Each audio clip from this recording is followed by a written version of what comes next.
AP aqua పరిశ్రమతో Australia బంధం బలపడాలని మంత్రి నారా లోకేష్ ఆకాంక్షించారు. ఏపీలో సముద్ర ఆహార పరిశ్రమల నెట్వర్కింగ్ కు సహకరించాలని సీఫుడ్ ఇండస్ట్రీ ఆస్ట్రేలియా ప్రతినిధులను కోరారు. బ్రాండ్ ఏపీకి ప్రాచుర్యం కల్పించేందుకు ఆస్ట్రేలియాలో పర్యటిస్తున్న లోకేష్ మంగళవారం బిజీగా గడిపారు. ఇవాళ కూడా పర్యటన కొనసాగుతోంది. విశాఖలో నిర్వహించే పెట్టుబడుల సదస్సుకు హాజరు కావాలని ఆయా సంస్థల ప్రతినిధులను లోకేష్ ఆహ్వానిస్తున్నారు.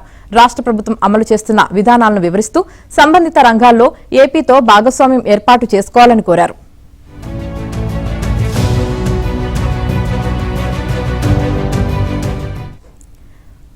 మంగళవారం పారామట్టాలో ఎస్ఐఏ సీఈఓ వెరోనికాతో ఎంగేజ్మెంట్ మేనేజర్ జాస్మిన్ కెలాతో ఇతర ప్రతినిధులతో భేటీ అయ్యారు. రాష్ట్రంలో ఆక్వా ఉత్పత్తుల నాణ్యత పెంపుదలకు తమతో కలిసి పనిచేయాలని విజ్ఞప్తి చేశారు. సముద్ర ఉత్పత్తుల ఎగుమతుల్లో భారత్లో ఏపీ అగ్రగామిగా ఉంది. ఆస్ట్రేలియాతో సహా ప్రపంచవ్యాప్తంగా ఉన్న కొనుగోలుదారులతో ఏపీ ఆక్వాను అనుసంధానించేందుకు ట్రేడ్ మిషన్లు, నెట్వర్కింగ్ కార్యక్రమాలను చేపట్టండి. ఆక్వా ఉత్పత్తుల నాణ్యత, నిల్వ కాలం పెంచేందుకు processing, cold chain management, packaging రంగాల్లో అధునాతన సాంకేతిక పరిజ్ఞానాలను పరిచయం చేయండి. ఏపీ సీఫుడ్ వంటకాలను ప్రోత్సహించి కలినరీ టూరిజంను ఆకర్షించేందుకు సంయుక్త కార్యక్రమాలు చేపట్టండి అని కోరారు.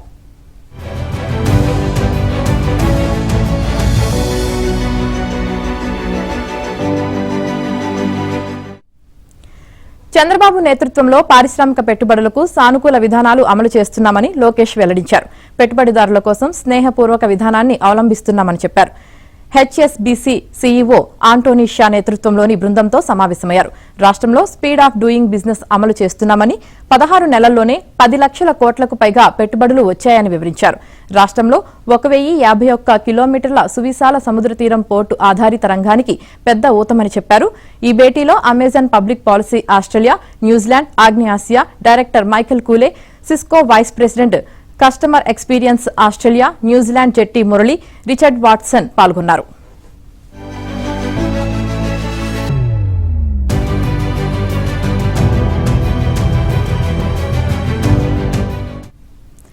ఇక రాష్ట్రంలో ప్రధాన నగరాల అభివృద్ధికి సహకారం అందించాలని గ్రేటర్ సిడ్నీలో కీలక నగరం పారామట్టా లార్డ్ మేయర్ మార్టిన్తో లోకేష్ కోరారు. తర్వాత హ్యారిస్ పార్క్ లో లిటిల్ ఇండియా పేరిట ఏర్పాటు చేసిన రివర్ ఫుడ్ కోర్ట్ ను ఆయన పరిశీలించారు. New South Wales premier Chris Minns తో లోకేష్ మంగళవారం సమావేశమయ్యారు. అడ్వాన్స్డ్ మ్యానుఫ్యాక్చరింగ్, స్టార్టప్లు, గ్రీన్ టెక్నాలజీలో సహకారాన్ని ప్రోత్సహించేందుకు Andhra Pradesh to New South Wales innovation and industry భాగస్వామ్యాన్ని ఏర్పాటు చేయాలని కోరారు.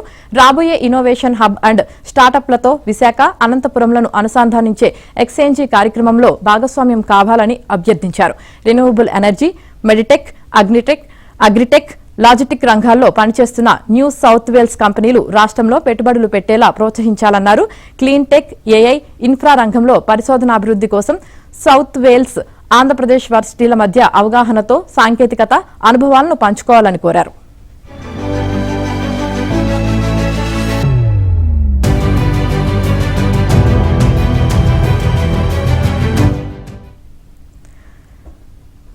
వెస్ట్రన్ సిడ్నీ వర్సిటీని లోకేష్ మంగళవారం సందర్శించి ఆ వర్సిటీ సీనియర్ ఎగ్జిక్యూటివ్లు, అగ్రికల్చర్ టెక్నాలజీ పరిశోధకులతో చర్చలు జరిపారు. రాష్ట్రంలో వ్యవసాయ ఆధునీకరణకు వెస్ట్రన్ సిడ్నీ వర్సిటీ వాతావరణ సానుకూల పంటలు, ప్రెసిషన్ ఫార్మింగ్ నైపుణ్యాలను ఆచార్య ఎన్జీ రంగా వ్యవసాయ విశ్వవిద్యాలయంతో కలిసి ఆలోచనలు పంచుకోవాలని కోరారు.